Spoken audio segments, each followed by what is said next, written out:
اللهم صل على سيدنا ومولانا محمد وعلى سيدنا علي وسيدتنا فاطمة وسيدتنا زينب وسيدنا حسن وسيدنا حسين وعلى آله وصحبه وبارك وسلم الحمدللہ رب العالمین والصلاة والسلام علی سید الانبیاء والمرسلین اللہم صلی علی سیدنا و مولانا محمد وعلی آلہ واصحابہ وبارک وسلم وصلی علیہ۔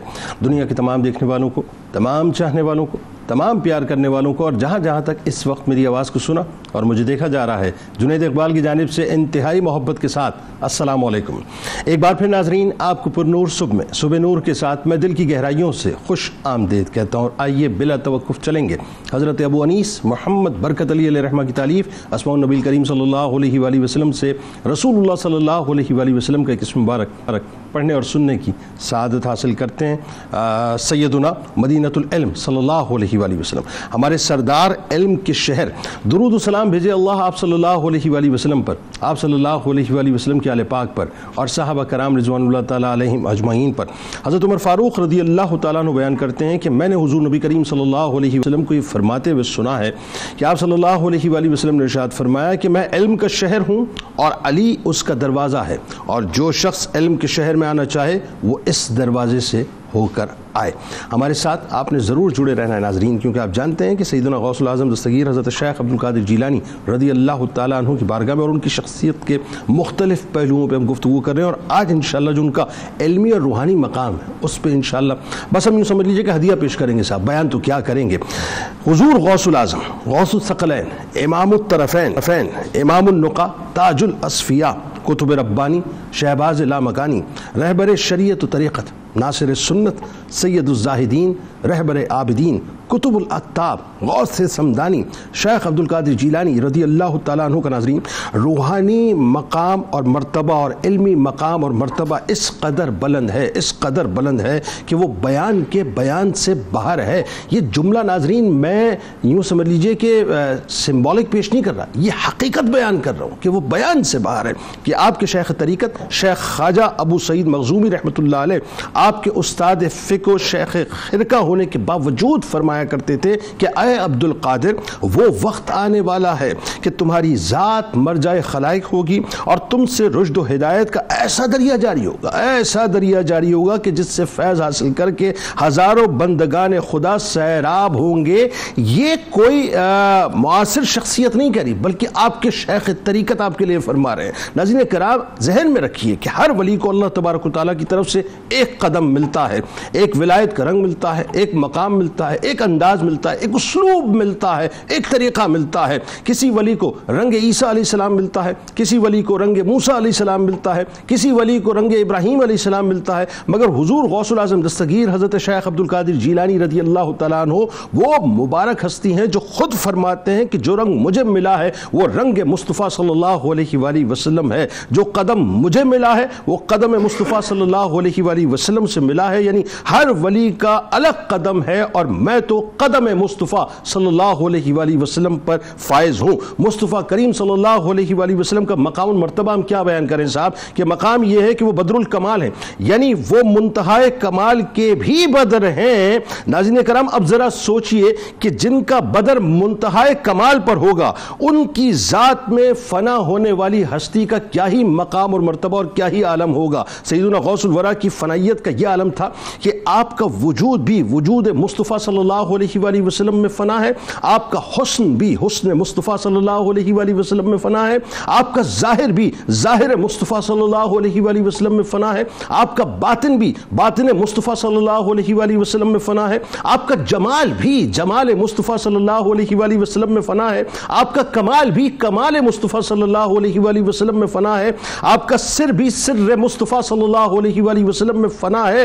آپ کا پورا وجود, مجھے کہنے دیجئے, مصطفیٰ کریم صلی اللہ علیہ وآلہ وسلم کے وجود اقدس میں اس طرح فنا ہے کہ آپ فرماتے ہیں کہ قدمی حاضہی علی رقبتی کلی ولی اللہ, کہ میرا یہ قدم حضور نبی کریم صلی اللہ علیہ وآلہ وسلم کی امت کے ہر ولی کی گردن پر ہے. اور کیوں نہ ہو ناظرین, جن کی گردن پر قدم مصطفیٰ صلی اللہ علیہ وآلہ وسلم ہو تو وہ یہ دعوے دار تو ہو سکتے ہیں, اور ہونا چاہیے کہ ان کا قدم تمام اولیاء کرام کی گردن پہ ہے. وہ ظاہراً قدم غوث الورا تھا ناظرین, لیکن یہ بھی مجھے کہنے دیجئے کہ وہ باطناً اور حقیقتاً قدم مصطفیٰ صلی اللہ علیہ وآلہ وسلم تھا. اسی لیے ان پر رنگ ہی حضور نبی کریم صلی اللہ علیہ وآلہ وسلم کا رنگ تھا. ان کا عشق بھی حضور نبی کریم صلی اللہ علیہ وآلہ وسلم کے عشق میں رنگا ہوا تھا. ان کی معرفت بھی حضور نبی کریم صلی اللہ علیہ وآلہ وسلم کی معرفت میں گم تھی, اور ان کے کمال میں حضور نبی کریم صلی اللہ علیہ وآلہ وسلم کا کمال نظر آتا تھا. سیدنا غوث العظم نے فرمایا کہ میرے تصرف کا یہ عالم ہے کہ میری نگاہ میں پوری دنیا میں اس طرح دیکھتا ہوں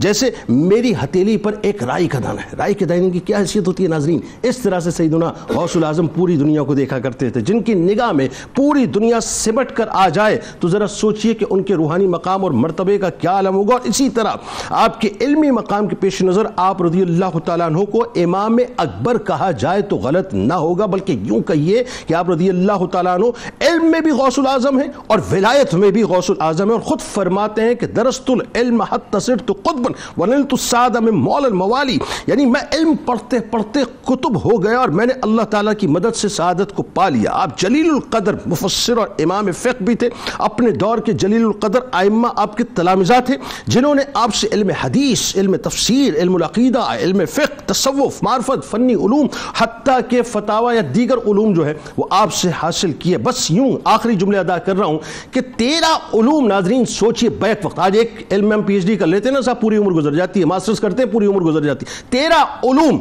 بیک وقت پڑھایا کرتے تھے اور 90 سال کی عمر تک پڑھاتے رہے.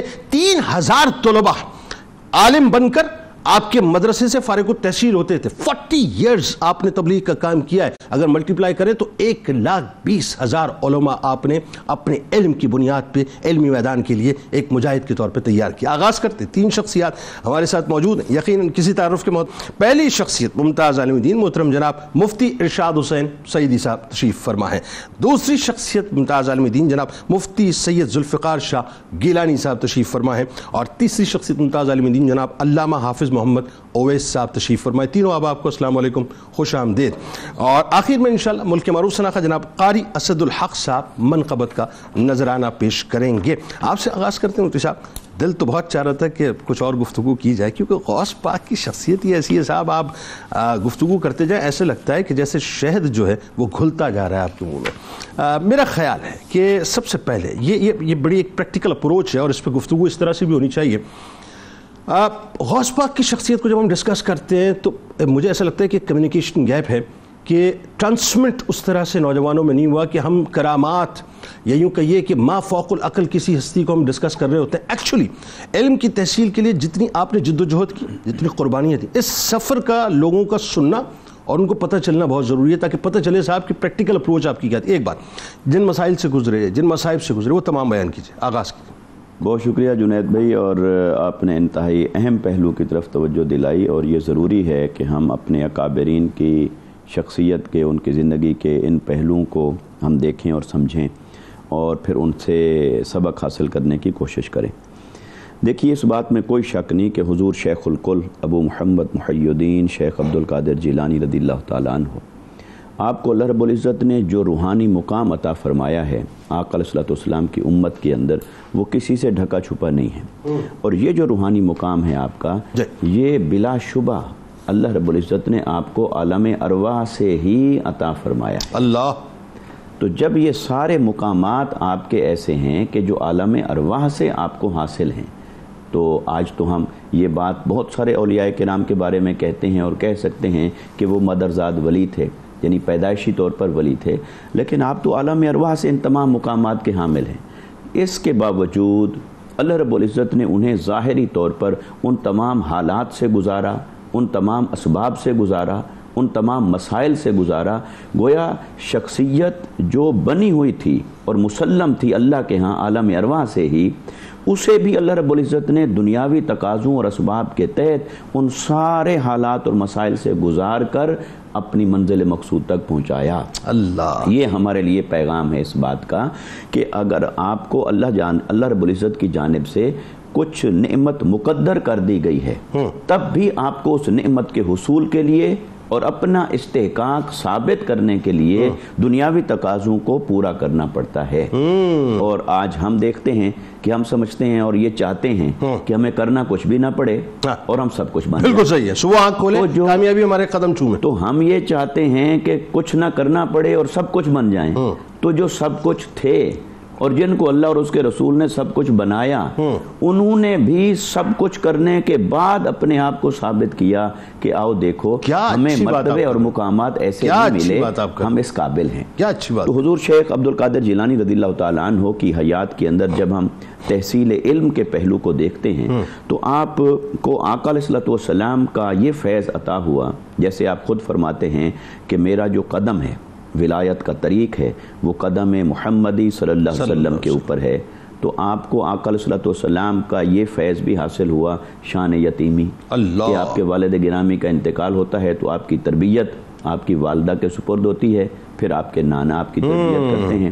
تو گویا یہ فی نفس ہی ایک مشقت میں، آزمائش میں مبتلا ہونے کا آغاز تھا. اور پھر اس مشقت میں مبتلا ہونے کے بعد آپ کی والدہ نے اور آپ کے نانا جان نے کس طرح سے آپ کی تعلیم اور تربیت کا اہتمام کیا، اور پھر خود آپ نے کیسے ان تمام تکلیفوں کو گلے لگایا اور عزم اور ارادے کے ساتھ کھڑے ہوئے. حتیٰ کہ جب آپ بچپن کے اور ابتدائی تعلیم کے اور تحصیل علم کے مراحل سے گزرتے ہیں اپنے گھر کے اندر ہی، وہ مراحل یقیناً آسان ہوں گے، قدرے آسان ہوں گے. لیکن پھر جب آپ کی عمر مبارک 18 سال ہوتی ہے اور آپ ارادہ فرماتے ہیں، اور اس ارادے کے پیچھے بھی کئی روحانی اسباب ہیں، روحانی مناظر ہیں، آپ کو اشارات ہوئے، آپ جہاں جاتے ہیں، جنگل میں جا رہے ہیں، اپنے کام کاج میں ہیں، کھیتی باڑی میں ہیں، ندائے غیب سے آپ کو آوازیں آ رہی ہیں کہ عبد القادر ہم نے آپ کو اس مقصد کے لیے اللہ. قطع کلام کی معذرت، یہاں مجھے ایک جملہ کہنے دیں. جیسے آپ نے فرمایا اشارات، وہاں خراج تحسین اس ماں کو بھی جن کا نام ام الخیر ہے، جو واقعی خیر کی ماں اسم بمسمہ بنی، کہ جنہوں نے اپنے بیٹے کو ڈیڈیکیٹ کر دیا اس راہ کے اندر، ورنہ کون کرتا ہے صاحب، مجھے بتائیے. سرچشمہ خیر. تو پھر آپ نے ارادہ کر لیا کہ اب میں سفر کروں گا بغداد کی طرف اور علم حاصل کروں گا. تو جب آپ نے ارادہ کیا اور اپنی والدہ کے پاس حاضر ہوئے تو سوچئے ذرا 18 سال کا جوان بیٹا ہو اور ان کو رخصت کرنا، اور اس دور کے حالات کے مطابق کہ جب کمیونیکیشن ذرائع نہیں اور یہ یقین نہیں تھا کہ واپسی کی کیا خبر آئے گی اور واپسی کی ملاقات کب ہوگی کہ نہیں ہوگی، اور آپ اجازت دیتی ہیں اور آپ روانہ ہوتے ہیں. اور آپ کو سفر کے دوران وہ جتنے دینار ان کے پاس تھے وہ انہوں نے سی دیے آپ کی جیب مبارک میں. راستے میں جتنی مشکلات آپ کو پیش آئیں، آپ صداقت کے ساتھ اور حق کے ساتھ قائم رہے اور دیانتداری کے ساتھ کھڑے رہے. اور وہ چور اور ڈاکوں والا اور ان کی توبہ کا واقعہ بھی اسی درمیان میں آیا جو بہت معروف ہے.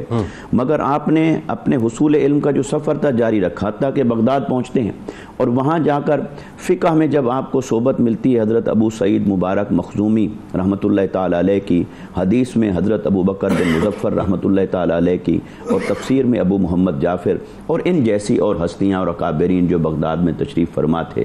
مگر آپ نے جب ان بڑے اساتذہ سے علم حاصل کیا تو فاقوں کی نوبت یہاں تک پہنچی کہ آپ فرماتے ہیں کہ کئی دن گزر جاتے تھے کہ کھانے پینے کے لیے کچھ میسر نہیں ہوتا تھا. اور رات کی ریاضت، شب بیداری، اور دن کا مجاہدہ اور دن کا حصول علم کے اندر مشقت، تو یہ ساری چیزیں آپ کی زندگی کے اندر اس نقطہ کمال تک پہنچتی ہیں کہ آنے والا کوئی بھی شخص جو آپ کے پیروکار ہونے کا دعویٰ کرے اسے یہ سمجھ لینا چاہیے کہ مقامات تبھی ملتے ہیں جب آپ ان تمام ظاہری حالات اور اسباب سنت محمدی صلی اللہ علیہ وسلم کے مطابق گزرتے ہیں، تب جا کر آپ کا استحقاق ثابت ہوتا ہے. بالکل ٹھیک، بہت خوبصورت تمہیدی گفتگو ہے. اور شاہ صاحب آپ کی طرف آتے ہیں اور ظاہر ہے آپ کے تو جد ہیں، اور آپ تو آج جو گفتگو کریں گے وہ کسی اور انداز سے انشاءاللہ کریں گے. فَإِنَّ مَعَ الْعُسْرِ يُسْرًا، ان مال عسری یسرا۔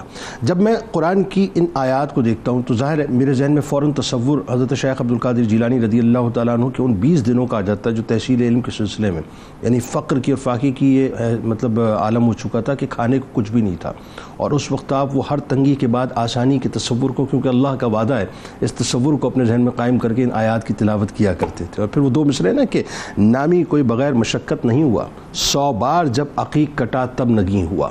تو یہ جو 100 بار کٹے ہیں بنیادی طور پر، تب جا کر ان کا یہ مقام بنا کہ امام اکبر بنے۔ اچھا، ایک تو علمی سفر ہے، ظاہر اس پہ بھی تھوڑا سا کلام ہو سکتا ہے مزید، اور ایک ہے روحانی دنیا کا سفر۔ اس کا آغاز کیسے ہوا یہ بتائیے، کیسے اس سفر کو آپ نے طے کیا؟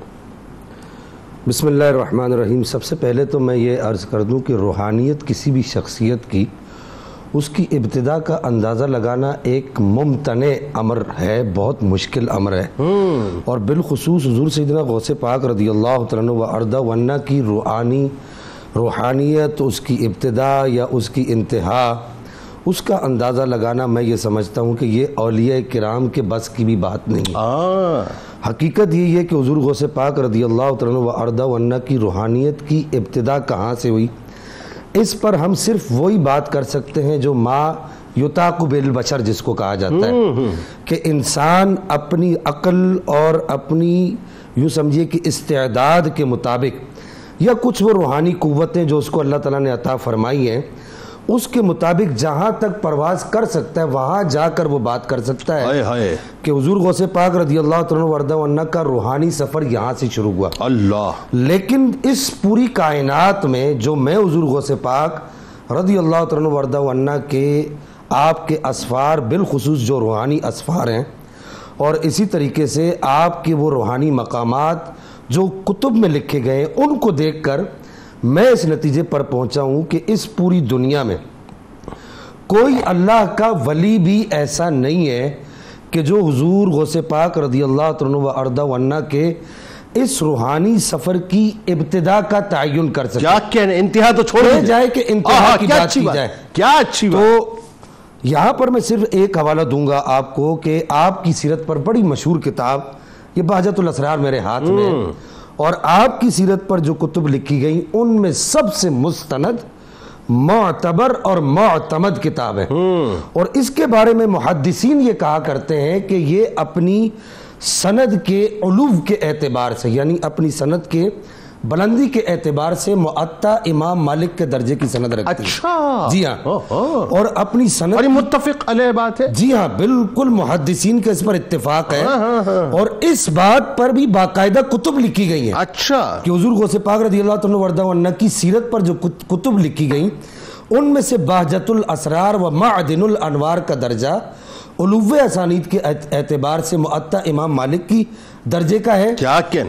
اور تصحیح اسانید کے اعتبار سے صحیح بخاری شریف کے درجے کی سند ہے۔ میرے علم میں اضافہ ہی ہے۔ اس بات کو اعلیٰ حضرت امام احمد رضا خان فاضل بریلوی رحمہ اللہ نے بھی فتاوی شریف کے اندر لیا ہے، اور اسی طریقے سے غوث پاک کے دیگر جو آپ کی سیرت پر لکھنے والے لوگ ہیں انہوں نے بھی لیا ہے۔ بہجت الاسرار میں جو آپ کی روحانیت کی ابتدا کی کچھ باتیں ملتی ہیں، کیا فرماتے ہیں کہ میں، یہ سند کے ساتھ یہ بات ہے، کیا فرماتے ہیں کہ میں اس وقت 10 سال کا تھا، تو میں سنتا تھا کوئی کہنے والا کہتا تھا کہ افسحوا لی ولی اللہ حتی یجلس، میں جب مدرسے میں جاتا تو میرے جانے پر، ابھی میں گیٹ پر نہیں پہنچتا تھا کہ کوئی کہنے والا مدرسے کے بچوں کو کہتا تھا اللہ کے ولی کے لیے جگہ خالی کر دو تاکہ اسے بیٹھنے میں کوئی مشکل نہ ہو، اور پھر آگے چل کے وہ کہتے ہیں کہ میں پھر سنتا ایک کوئی آدمی آتا مدرسے میں آ کر، وہ میرے سامنے کھڑا ہو کر یہ کلام کرتا، غوث پاک فرماتے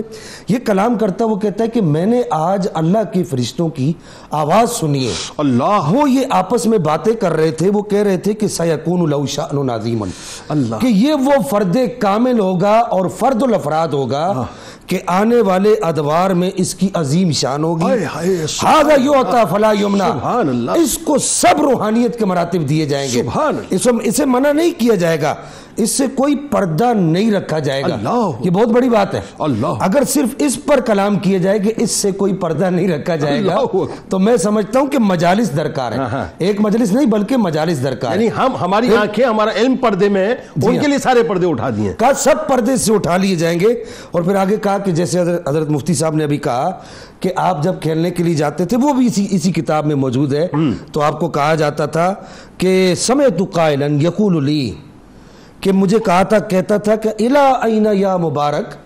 نام کیا رکھا دیکھیے، الا این یا مبارک. مجھے آواز آتی تھی کہ اے مبارک، اے برکتوں والے، اے رحمتیں بکھیرنے والے، اے برکتیں بکھیرنے والے، کہاں جا رہے ہو، کیوں جا رہے ہو؟ تو کہتے ہیں کہ میں یہ آواز سن کے جاتا کہاں. اب سننے والی بات یہ کہتے ہیں کہ میں یہ آواز سن کے جاتا کہا، میں اپنی والدہ کی روحانی گود میں چلا جاتا. اللہ، اس آواز کا جو روب اور دبدبا جو تھا وہ مجھ سے اپنی ماں کی گود میں جا کر ختم ہو جاتا. اللہ، اس سے تھوڑا سا اگر پیچھے جائیں، آپ کی روحانیت کی بات کریں، صرف 1 منٹ میں آپ کو اور لوں گا کہ اگر آپ کی روحانیت کی بات کریں تو آپ کی والدہ خود کہتی ہیں، اہل جیلان یا اہل گیلان خود کہتے ہیں کہ ہم عید کے تشبہ کے وقت جب عید ہم پر مچھابے ہو جاتی تھی، غوث پاک کی فیڈنگ کو دیکھ کر فیصلہ کرتے تھے کہ آج آپ نے اپنی ماں کا دودھ پیا ہے یا نہیں پیا. تو آپ غوث پاک کی روحانیت کی ابتدا کی بات تو کر ہی نہیں سکتے نا. اور پھر اس سے تھوڑا سا پیچھے جائیں تو آپ جب اپنی ماں کے بطن صدف اقدس میں تھے تو آپ کی والدہ خود گواہی دیتی ہیں کہ مجھے چھینک آتی تو میں کہتی الحمدللہ، اگر آس پاس کوئی نہ ہوتا تو میرے پیٹ سے آواز آتی یرحمک اللہ. اور پھر جاتے ہی اپنی ماں کے صدف اقدس سے آتے ہی، اور پھر آخری بات یہاں عرض کر دوں کہ آپ نے اپنے استاد کو جو 18 پارے سنائے وہ کہاں سے سنائے؟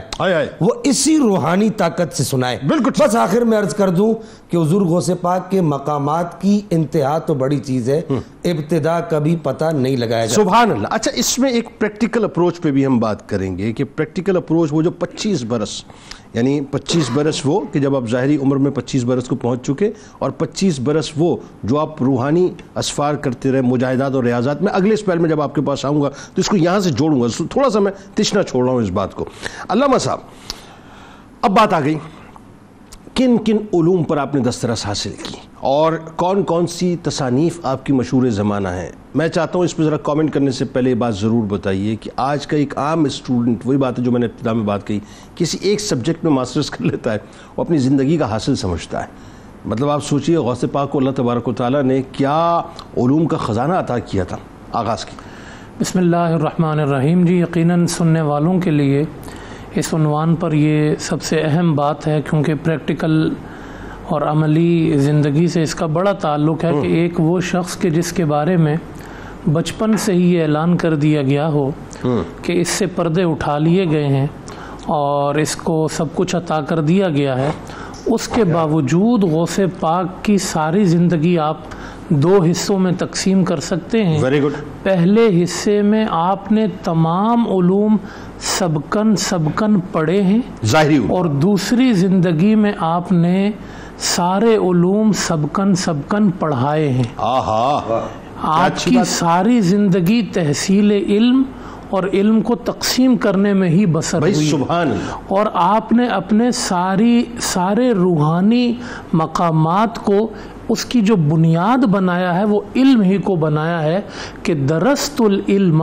میں علم حاصل کرتے کرتے کتب بنا ہوں. اللہ. تو بنیاد جو ہے وہ آپ نے علم کو بنایا، اور آپ نے اپنے شہر میں، پھر بغداد عراق پہنچ کر آپ نے اس وقت کے مروجہ تمام علوم اور اس وقت کے تمام وہ بڑے مدارس اور اس وقت کے تمام وہ بڑے اساتذہ جو علم تقسیم کر رہے تھے، آپ نے زانو تلمذ طے کیا، آپ نے مشکلیں اٹھائیں، فاقے برداشت کیے.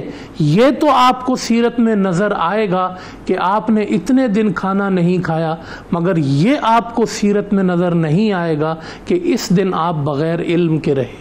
کیا بغیر کتاب کیا اچھی بات کی آپ بغیر آپ سبحان اللہ. تو آپ نے مروجہ علوم میں جو 3 بنیادی علوم ہیں آپ کے، وہ آپ کے سارے علوم کا مخزن ہے، جس میں تفسیر کا علم ہے، جس میں حدیث کا علم سبحان ہے، اللہ. اور جس میں فقہ کا علم ہے. ہاں ہاں. قرآن سے آپ کا اتنا لگاؤ تھا کہ قاری قرآن آپ کی مجلس میں رہتا تھا، اور آپ سارے علوم پڑھانے کے بعد بالخصوص ظہر کی نماز کے بعد کہا کرتے تھے کہ یہ قرات کا پیریڈ ہے، قرآن کی قرات پڑھایا کرتے تھے آپ. قاری قرآن تھے، اتنا شغف تھا آپ کو قرآن کریم سے. قاری تلاوت کرتا تھا، پھر کہتے تھے سنو میں اس کی تفسیر بیان کرتا ہوں. امام ابن جوزی کہتے ہیں ایک مرتبہ میں حاضر ہوں، ایک آیت کی تفسیر بیان ہوئی، میں نے کہا مجھے پتا ہے. دوسری بیان ہوئی، ہاں مجھے پتا ہے. 11 تفسیروں میں نے کہا ہاں مجھے پتا ہے، مجھے پتا ہے. ابھی قال میں کھڑے. ہاں، اور کہا جب 12ویں تفسیر شروع ہوئی میں نے کہا مجھے نہیں پتا. حتیٰ کہ 40ویں تفسیر تک میں نے کہا مجھے نہیں پتا، مجھے نہیں پتا. اور یہ ظاہری ایک آیت کی 40 تفسیریں بیان کرنے کے بعد غوث پاک نے کہا کہ اب ہم قال سے حال کی طرف جائیں. امام ابن جوزی کا خاصہ یہ تھا کہ وہ اپنے زمانے کے سب سے بڑے خطیب تھے. اللہ اکبر. وہ خطیب وقت کہتا ہے کہ جب وہ حال کی طرف متوجہ ہوئے تو پھر میرے باطن میں ایسی بے چینی پیدا ہوئی کہ میں بیان نہیں کر سکتا. اچھا ایک بات علامہ صاحب بتا، 13 علوم آپ جو ہیں اس پر آپ کو تو میں عرض کر رہا ہوں یہ 3 بنیادی علوم ہوئے، اور صبح سے لے کے عصر تک آپ 13 علوم پڑھایا کرتے تھے. یعنی 13 پیریڈ غوث پاک خود لیتے تھے. ظہر کے بعد قرات ہے، پھر تفسیر ہے، اصول تفسیر ہے، حدیث ہے، اصول حدیث ہے، نحو ہے، صرف ہے، فقہ ہے، اور ایک مذہب کا علم.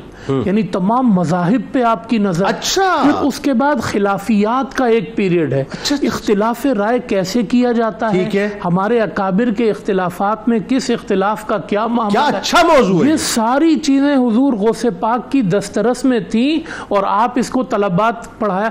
1 لاکھ سے زیادہ تو آپ کے شاگرد ہیں، اور اس سے آپ اندازہ لگائیں کہ 400 علماء آپ کی مجلس میں آپ کا ایک ایک موتی تحریر کر رہے تھے. اور 1,70,000 کا بھی اگر مجمع ہوتا آپ کے طلباء کا، تو پہلی صف میں بیٹھا طالب علم بھی ویسے ہی آواز سنتا جیسے آخری صف والا سنا کرتا. تصانیف کا بتائیے. تو آپ کی تصانیف میں فتوح الغیب اور الفتح الربانی، یہ آپ کی مجالس اور آپ کے خطبات کو جمع کر دیا گیا ہے، اور اس کی مستند علماء نے شروحات بھی لکھی ہیں. غنیت الطالبین کے بارے میں اختلاف ہے. بعض علماء یہ کہتے ہیں یہ آپ کی تصنیف ہی نہیں ہے، اور بعض علماء یہ کہتے ہیں کہ آپ کی تصنیف تو ہے مگر اس میں اضافہ کر دیا گیا ہے. اور تفسیر میں آپ کی کتاب تفسیر جیلانی وہ آپ کی طرف منسوب ہے. تو آپ کی یہ مختلف کتابیں ہیں، اور یہ بھی علم کا خزانہ ہے کہ آپ کی ایک مجلس میں جو گفتگو ہوئی وہ ساری کی ساری اس کو دن کے ساتھ، کیونکہ آپ ہفتے میں 3 واز کیا کرتے تھے، اور بلا ناغا روزانہ 13 علوم جو ہے وہ آپ پڑھایا کرتے تھے. آپ کے صاحبزادے نے مطلب حضرت عبدالرزاق رحمۃ اللہ علیہ میرے خیال اس کو ریکارڈ کیا تھا. جی آپ کے نواسے نے، عفیف الدین المبارک نے ان کو جو ہے وہ جمع کیا تھا. اور ایک کتاب آپ نے اپنے بیٹے عیسیٰ کے لیے جو ہے وہ لکھی تھی کہ وہ اس جمع کیا تھا کہ وہ جو ہے وہ اس سے فیض حاصل کریں. لیکن آپ کے علوم پر اتنی بات کی جا سکتی ہے، جیسے شاہ صاحب نے کہا کہ کون بات کرے گا ابتدا اور انتہا پر، تو غوث پاک کا تو یہ عالم تھا کہ وہ اعلیٰ حضرت فرماتے ہیں مفتی شرع بھی ہے، قاضی ملت بھی ہے، علم اسرار سے ماہر بھی ہے عبد القادر. اور علماء کہا کرتے تھے کہ فتویٰ نویسی عبد القادر پہ ختم ہو گئی. ایسے ہی عراق کے اندر آپ مرکز تھے.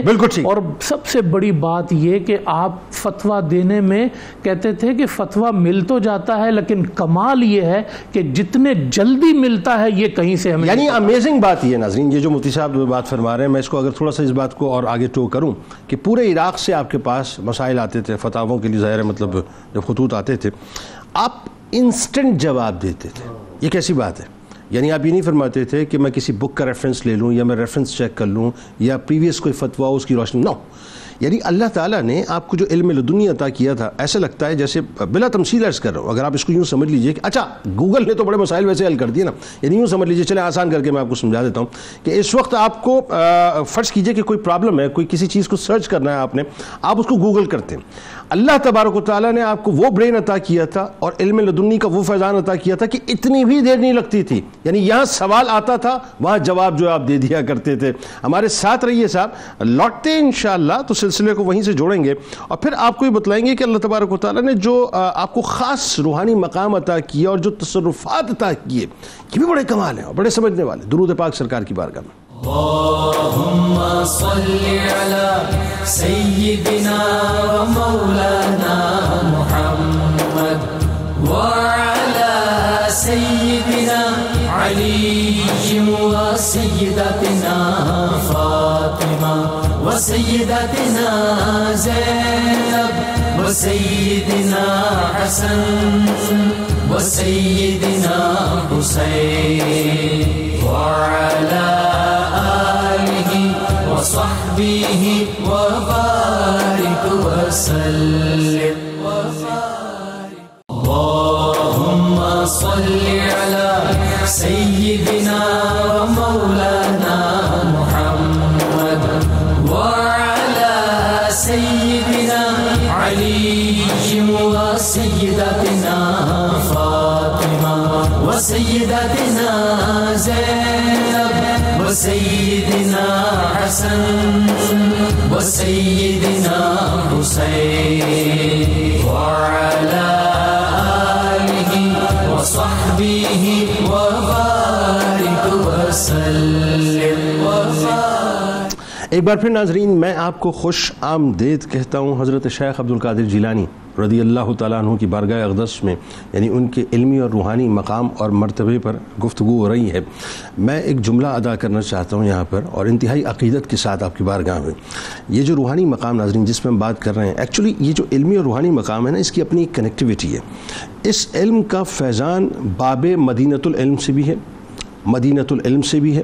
یقیناً سرکار مدینہ صلی اللہ علیہ وآلہ وسلم کے لعاب دہن مبارک کا یہ صدقہ ہے جو آپ کو عطا ہوا، مولا کائنات کے لعاب دہن مبارک کا یہ صدقہ ہے جو آپ کو عطا ہوا. کہ آپ یہ دیکھیے، بڑی لاجیکل سی بات کرنے جا رہا ہوں، بات کو میری ذرا سمجھ بھی لیجئے گا اور اس کو سمجھنے کے بعد آپ شیخ عبدالقادر جیلانی رضی اللہ تعالیٰ عنہ کو پڑھنا بھی شروع کیجئے گا. خاص طور پہ میں ان لوگوں سے مخاطب ہوں جو اسٹوڈنٹ ہیں، جو نوجوان ہیں، جو اس وقت مجھے سن رہے ہیں. آپ یہ دیکھیے صاحب کہ آج کوئی ایک ٹیچر ہوتا ہے، ایک فیکلٹی اگر وہ وزٹ کرتا ہے نا، ایک فیکلٹی، تو اس کے لیے جوئے شیر لانے کے برابر ہوتا ہے. ایک فیکلٹی اگر وہ وزٹ کرتا ہے، سرکار غوث اعظم 13 فیکلٹیز ڈیلی ڈیل کیا کرتے تھے. 13 فیکلٹیز، ذرا سوچئے. یہ پروفیسر صاحب یہاں تشریف فرمائے، تینوں ہی اساتذہ ظاہر ہیں اپنے اپنے شعبے میں، تو یہ بتائیں گے کہ ایک فیکلٹی ڈیل کرنا مشکل ہے، 13 فیکلٹیز کو ڈیلی ڈیل کرنا اور ایسے ڈیل کرنا کہ کوئی چیلنج نہیں کر سکتا. یہ صرف علم لدنی کا کمال ہے اور اللہ کی عطا کا کمال ہے. مفتی صاحب وہیں سے کنیکٹیوٹی کو جوڑتے ہیں کہ کس انداز سے اللہ تبارک و تعالیٰ نے جو خاص طور پہ آپ کو روحانی مقام و مرتبہ، اور پھر یہ دیکھیے کنٹرول اینڈ کمان جو روحانی دنیا کی عطا کی، جو روحانی آرگنائزیشن یوں کہیے، اس کا جو سرخیل آپ کو بنایا، سردار بنایا، اور پھر وہ جو تصرفات آپ کو عطا کی، کیسے بتائیے ذرا. جی بہت شکریہ. دیکھیے، نبوت سراپا اظہار ہے، جبکہ ولایت اس کے مقابلے میں سراپا اخفا ہے. یعنی نبوت کے اندر تقاضا ہے کہ اپنی زبان سے کہا جائے، اعلان کیا جائے، اقرار کیا جائے، اظہار کیا جائے. ولایت میں اخفا ہے، چھپانا ہے.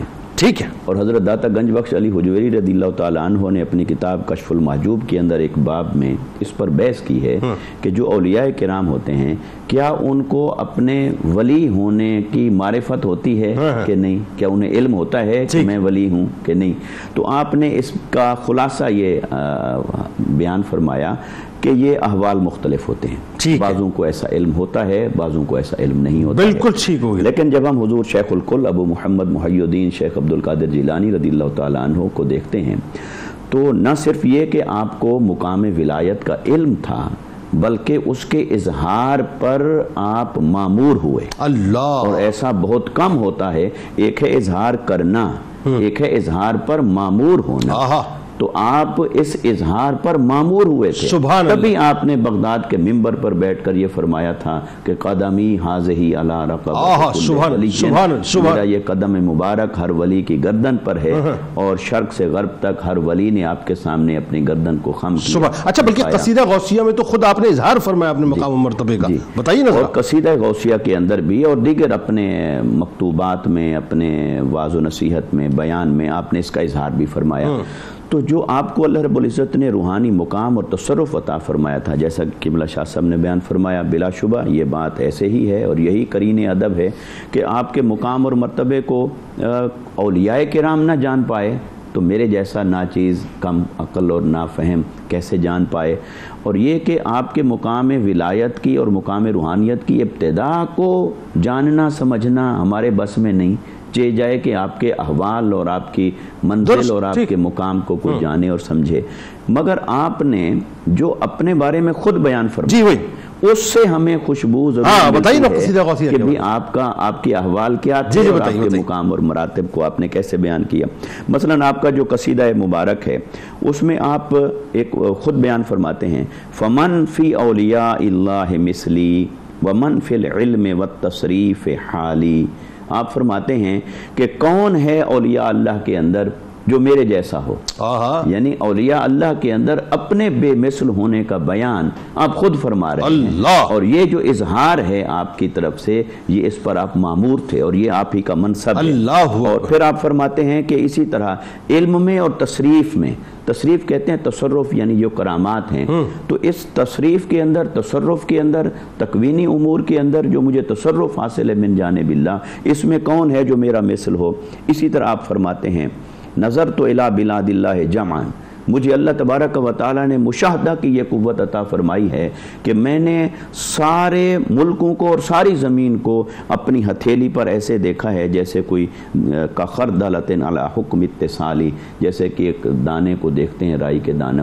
اور یہ حدیث بخاری سے یوں سمجھ میں آتا ہے کہ جب اللہ رب العزت ان کی آنکھ بن جاتا ہے تو پھر ان کا دیکھنا تو بدل جاتا ہے. اگر پھر بھی دیکھنا اتنا رہے جیسے عام دیکھنا ہوتا ہے تو پھر تو اللہ رب العزت کی طرف سے کیا عطا ہوا. اسی طرح آپ اپنے مقام اور مرتبہ کے اندر یہ بھی فرماتے ہیں، اولیاء کرام کو آپ مخاطب کرتے ہیں اور آپ ان سے فرماتے ہیں، مقامکم العلا جمعا ولیکن مقامی فوقکم ما زال عالی.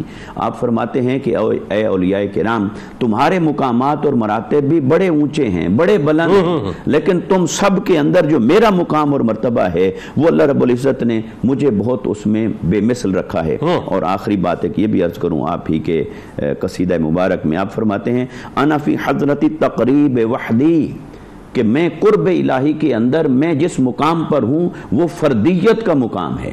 یعنی میں تنہا جس مقام قرب پر میں ہوں اس میں مجھے فردیت حاصل ہے، میں تنہا ہوں.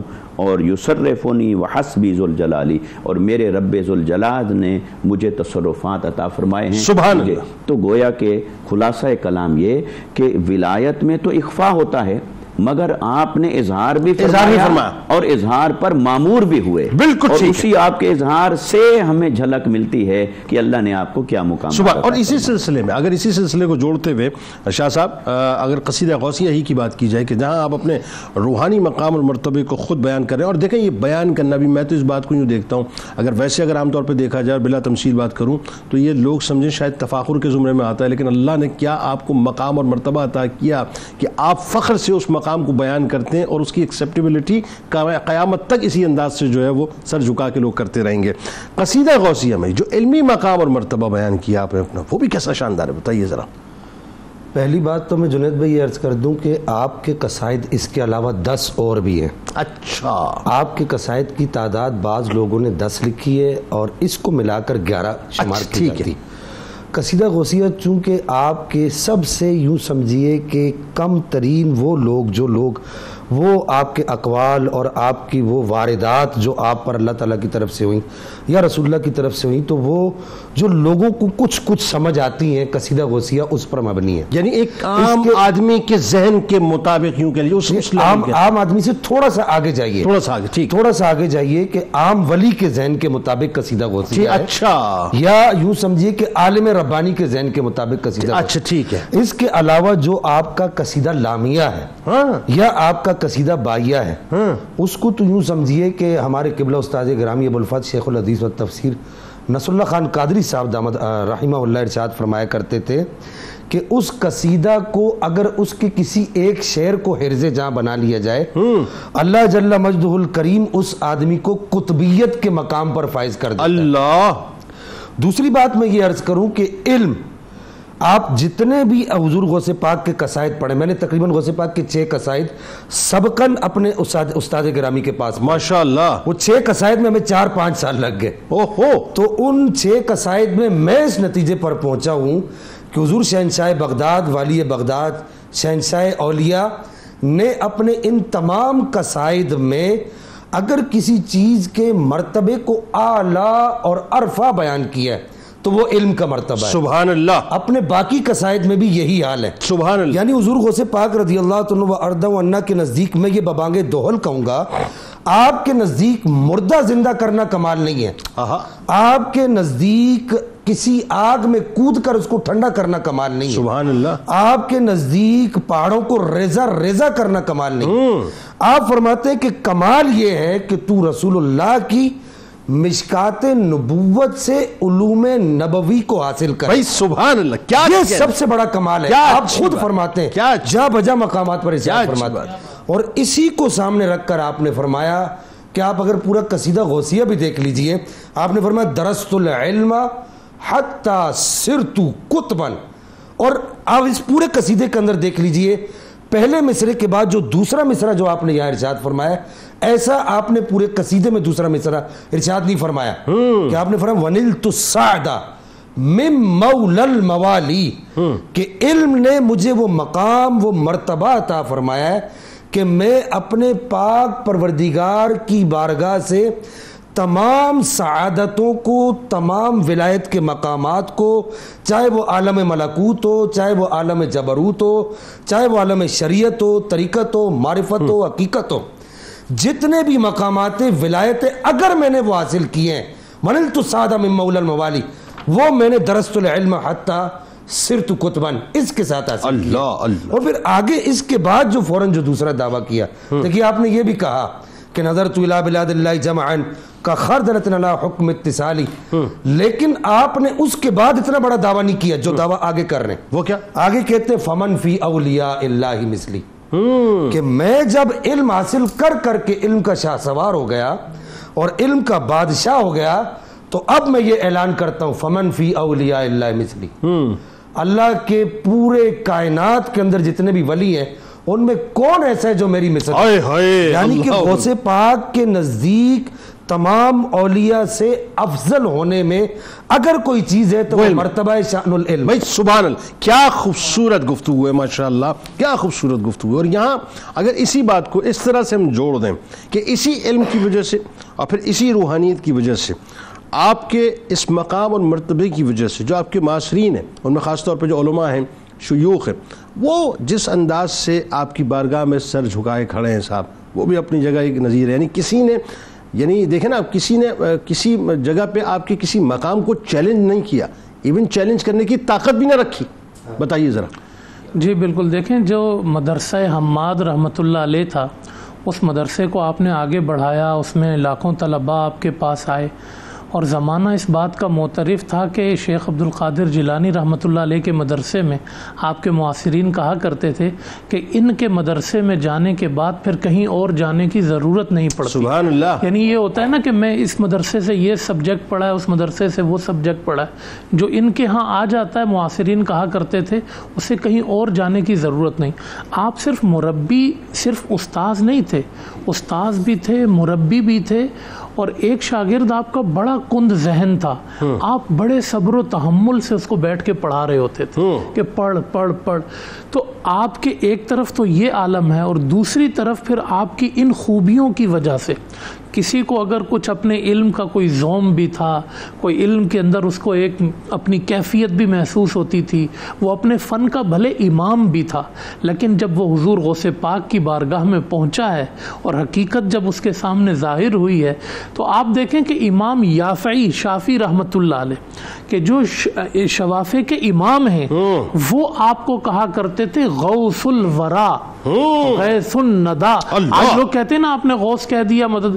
یہ امام یعنی آپ کے معاصرین ائمہ جو اپنے فن کے اپنے مسلک کے امام ہوا کرتے تھے، وہ بھی آپ کو غوث الورا کہا کرتے تھے. سر ابن تیمیہ آپ کو قطب العارفین کہہ کے پکارا کرتے تھے. ابن تیمیہ آپ دیکھیں، ابن قدامہ حنبلی ہے، یہ جو یہ ابن کثیر ہیں، یعنی یہ وہ لوگ ہیں کہ جنہوں نے بڑے تصوف پہ کئی جگہوں پر تنقید بھی کی ہے، کہیں محتاط نظریہ بھی اپنایا ہے، لیکن جب وہ غوث پاک کی بارگاہ میں آئے ہیں نا، تو انہوں نے ہاتھ اٹھا لیے، کہا کہ ہم تسلیم کرتے ہیں کہ جتنے تواتر سے ان کی ہمیں کرامتیں ملی ہیں اور ان کے علوم کا فیضان ملا ہے، اس کا انکار نہیں کیا جا سکتا. شیخ شہاب الدین سہروردی فلسفہ پڑھنے والے، علم کلام، ہاں علم کلام، وہ آئے کہ میں مشورہ کروں کہ میں علم کلام کی کون سی کتاب پڑھوں.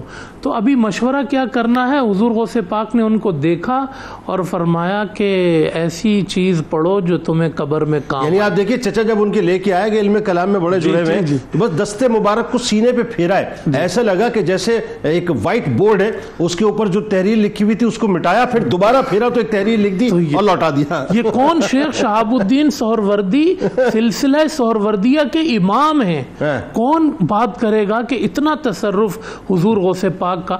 امام ابو محمد خشاب نحوی رحمۃ اللہ علیہ نحو میں بڑا، تو ایک دفعہ آ کے تقریر میں بیٹھے تو نحوی گفتگو نہ سن سکے تو کہنے لگے کہ یار کوئی نحو کے نکات ہوتے.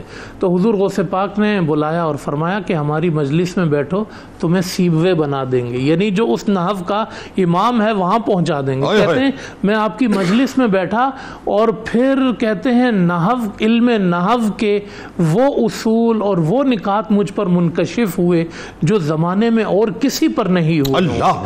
تو یہ آپ کے معاصرین نے جس طرح ولایت میں اپنی گردنیں آپ کے سامنے جھکا دی تھی، اسی طرح ظاہری علوم کے اندر بھی جس فن کا جو بھی امام تھا، جو تفسیر کا امام ہے اس نے علم تفسیر میں آپ کو اپنا امام تسلیم کیا، علم محدثین نے علم حدیث میں آپ کو اپنا امام تسلیم کیا، فقہا کہتے تھے کہ فتویٰ دینے میں اور فقہ میں آپ جیسا کوئی نہیں ہے. تو یہ ایک ادیب جو ہے وہ آپ کی بارگاہ میں آئے، کہنے لگے شعر کتنے پڑھتے ہیں، اور وہ جو ہے گرہ لگا رہے ہیں. تو آپ نے بڑا خوبصورت جملہ کہا کہ میں گریں کھول رہا ہوں اور گرہ لگا رہا ہے. تو اس لیے کسی بھی فن کا کوئی امام آپ کے پاس آیا تو اس نے تسلیم کیا ہے کہ آپ جیسا. بالکل اس پہ کوئی دوسری رائے نہیں ہے، بلکہ میں تو سجیسٹ کروں گا تمام ظاہر ہمیں پتہ ہے کہ ہمیں جو اوپر کے حلقے ہیں وہ بھی دیکھ رہے ہوتے ہیں، حکومتی حلقے بھی دیکھ رہے ہوتے ہیں، اور یہ صبح کا ظاہر ایسا پروگرام ہے جس میں سبھی لوگ انگیج ہوتے ہیں. بہت ضروری ہے کہ یہ شیخ عبد القادر جیلانی رضی اللہ تعالیٰ عنہ کی ہستی کو بھی ہم نصاب کے اندر باقاعدہ شامل کریں تاکہ پتہ چلے صاحب کہ وہ کیا ہستی امام اکبر ہیں، چاہے وہ علمی مقام کی بات کریں یا روحانیت کی. بریک لیتے ہیں، وقفے سے لوٹیں گے انشاءاللہ تو منقبت کا نذرانہ پیش کریں گے، درود پاک کا نذرانہ سرکار کی بارگاہ میں پیش کرتے ہیں. اللہم صلی علی سیدنا و مولانا محمد وعلى سيدنا علي وسيدتنا فاطمة وسيدتنا زينب وسيدنا حسن وسيدنا حسين وعلى آله وصحبه وبارك وسلم وبارك. اللهم صل على سيدنا ومولانا محمد وعلى سيدنا علي وسيدتنا فاطمة وسيدتنا زينب وسيدنا حسن وسيدنا حسين وعلى آله وصحبه وبارك وسلم ایک بار پھر ناظرین میں آپ کو خوش آمدید کہتا ہوں. حضرت شیخ عبدالقادر جیلانی رضی اللہ تعالیٰ عنہ کے علمی مقام اور روحانی مقام کے حوالے سے بات ہو رہی ہے. اور آئیے اب آپ کو لیے چلتے ہیں کتاب الشفا کی جانب. امتحان میں کامیابی کا عمل آپ کو بتلاتے ہیں کہ زندگی کے کسی بھی امتحان میں کامیابی کے لیے ہر فرض نماز کے بعد 47 بار رسول کریم صلی اللہ علیہ وآلہ وسلم کا اسم مبارک سیدنا فتاح صلی اللہ علیہ وآلہ وسلم کا ورد کا معمول بنا لیں. انشاءاللہ زندگی کے ہر امتحان میں کامیابی ہوگی. حضور غوث الاعظم دستگیر حضرت شیخ عبدالقادر جیلانی رضی اللہ تعالیٰ عنہ کا کمال قول مبارک ہے کہ جب تم نبی اکرم صلی اللہ علیہ وآلہ وسلم کے اسوہ حسنہ کی تابعداری کرو گے تو تمہیں آخرت میں آپ صلی اللہ علیہ وآلہ وسلم کی مصاحبت نصیب ہوگی انشاءاللہ. روزنامہ 92 نیوز میں آج مضمون ضرور حضور غوث الاعظم دستگیر کے علمی مقام اور روحانی مقام مرتبے کے حوالے سے. ٹویٹر پہ ہمیں ضرور فالو کیجیے گا, فیس بک پیج کو لائک کیجیے گا, یوٹیوب چینل کو سبسکرائب کر کے بیل آئیکن کو ضرور کلک کیجیے گا. ہمارے ساتھ ملک کے معروف صنعاء جناب محمد اسد ایوب صاحب موجود ہیں. آپ کو خوش آمدید. السلام علیکم. منقبت کا نذرانہ آپ سے پیش کروائیں گے انشاءاللہ. جاتے جاتے ذرا روز سے تجدید عہد وفا کرتے. لا یؤمن احدکم حتی اکون احب الیہ من والدہ وولدہ والناس اجمعین. اللہ تعالیٰ آپ کا, ہمارا, ہم سب کا, پاکستان کا اور امت مسلمہ کا حامی و ناصر ہو. آمین. پاکستان کا مطلب کیا؟ لا الہ الا اللہ محمد رسول اللہ صلی اللہ علیہ وسلم. فاصلوں کو خدا را مٹا دو,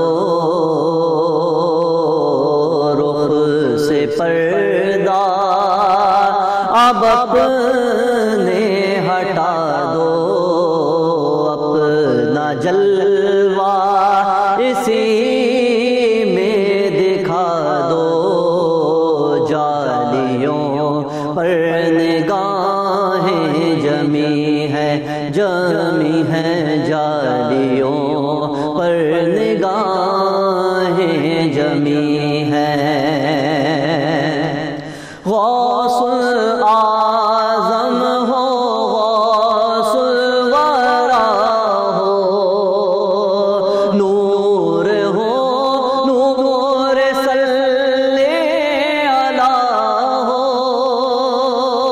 کیا بیاں آپ کا مرتبہ ہو, دستگیر اور مشکل کشا ہو, آج دیدار اپنا کرا دو غوث الاعظم, آج دیدار اپنا کرا دو, جالیوں پر نگاہیں جمی ہے. وجد میں آئے گا سارا عالم, وجد میں آئے گا سارا عالم, جب پکاریں گے یا غوث اعظم, وہ نکل آئیں گے جالیوں سے, اور قدموں میں گر جائیں گے ہم, پھر کہیں گے کہ بگڑی بنا دو غوث الاعظم, پھر کہیں گے کہ بگڑی بنا دو, جالیوں پر نگاہیں جمی ہیں. سن رہے ہیں وہ فریاد میری, خاک ہوگی نہ برباد میری, میں کہیں بھی مروں شاہ جیلا, روح پہنچے گی بغداد میری, مجھ کو پرواز کے پر لگا دو غوث الاعظم,